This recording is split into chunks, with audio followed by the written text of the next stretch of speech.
কল্পনা করুন, আপনি একজন ব্যস্ত উদ্যোক্তা। আপনার হাতে ১,০০০ টা কাজ, আর সময় একদমই নেই। সারাদিন মিটিং, ইমেইল, ফোন কল, মনে হচ্ছে আপনার জীবন একটা বড় রেস। কিন্তু একদিন হঠাৎ আপনার সামনে হাজির হলো একজন সহকারী। এমন একজন সহকারী যে কখনো ঘুমাবে না, কখনো ক্লান্ত হবে না, আর সবসময় আপনার পাশে থাকবে। অবিশ্বাস্য শোনাচ্ছে, তাই না? কিন্তু এই অবিশ্বাস্য জিনিসটা আজ আর কল্পনা নয়, বাস্তব। আজ আমরা এমন এক যুগে বাস করছি যেখানে কৃত্রিম বুদ্ধিমত্তা বা এআই আমাদের জীবনের প্রতিটি ক্ষেত্রে প্রবেশ করছে। আগে আমরা এআইকে শুধুমাত্র চ্যাটবট বা গেমসে দেখতাম।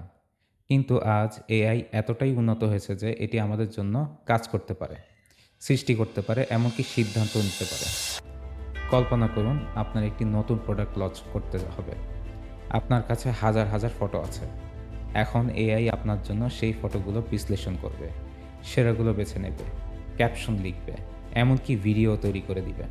আর এতটুকুই না, এআই আপনার জন্য সোশ্যাল মিডিয়ার পোস্ট করবে, বিজ্ঞাপন চালাবে এবং ফলাফলও বিশ্লেষণ করে দিবে। আমরা এখন রেজাল্ট অ্যাজ এ সার্ভিস বা রাস যুগে প্রবেশ করেছি। অর্থাৎ আপনি কোনো কোম্পানির কাজ থেকে শুধুমাত্র একটি সফটওয়্যার কিনবেন না, বরং আপনি সেই সফটওয়্যারের মাধ্যমে পেতে চাওয়া ফলাফলটি কিনবেন।